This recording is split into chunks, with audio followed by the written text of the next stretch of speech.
क्या आप जो देख रहे हैं वो वाकई सच है या सिर्फ एक खतरनाक फरेब जो एआई ने तख्लीक किया है? आज की जंग सिर्फ मिसाइलों और ड्रोन्स की नहीं बल्कि तस्वीरों, वीडियोस और बयानिए की जंग है जो हमारे मोबाइल स्क्रीन्स पर लड़ी जा रही है। अमेरिका और इसराइल बमुकाबला ईरान जंग में ये नया महाज डिजिटल वॉर है। इसका सबसे बड़ा हथियार एआई है। आर्टिफिशियल इंटेलिजेंस एक ऐसा हथियार है जो गोली नहीं चलाता, ना बारूद इस्तेमाल करता है, मगर जहन बदल देता है। मसनूई जहानत की इस जंग में सच निशाने पर है।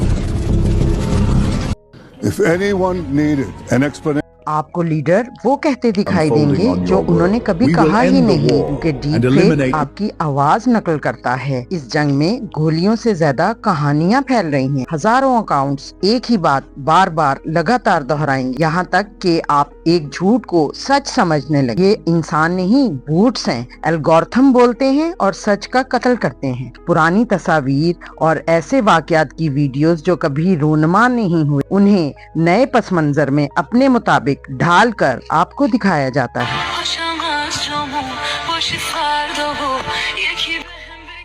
डिजिटल वॉर के इस महाज पर ईरान ने क्या स्ट्रेटजी अपनाई है?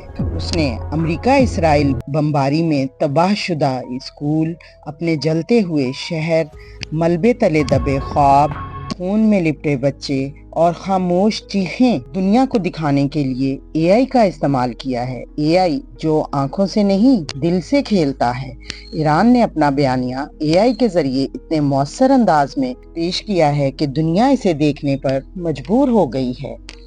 तरक्की याफ्ता मगरब, जहां इंसानों के ही नहीं जानवरों के हकूक के मुतालिक भी लोग एहतजाज के लिए सड़कों पर आ जाते हैं, ईरान के इस इंसानी अलमिये पर तड़प उठे हैं। अमेरिका से नहायत बाअसर आवाजें जंग के खिलाफ उठ रही हैं।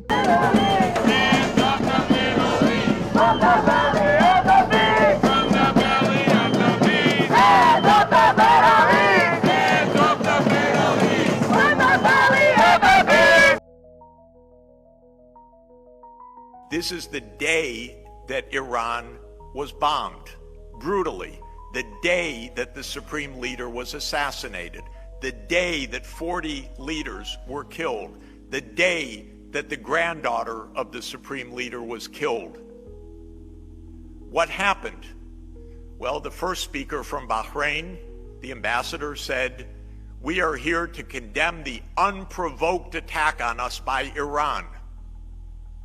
Unprovoked after an Israeli-US aggression. I thought I must not be hearing right.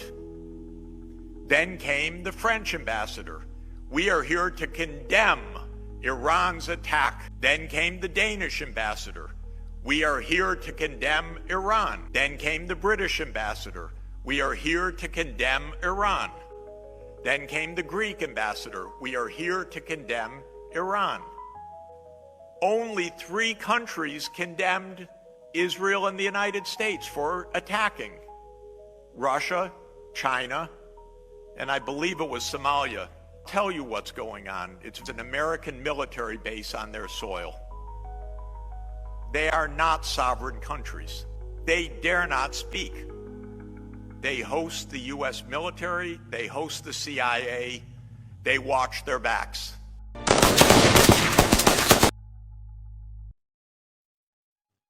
ये तय है कि जंग सिर्फ हथियारों से नहीं जज्बों से जीती जाती है, और डिजिटल वार ये बयानिए से लड़ी जाती है। बयानिए की इस जंग में ईरान जीत रहा है, दुनिया इसकी तायद करती है, खुद अमेरिका और इसराइल के अवाम भी। Means the internet is a war zone too. याद रखिए, आज की इस जंग में आप सिर्फ नाजिर नहीं हैं, निशाने पर हैं, हदफ हैं।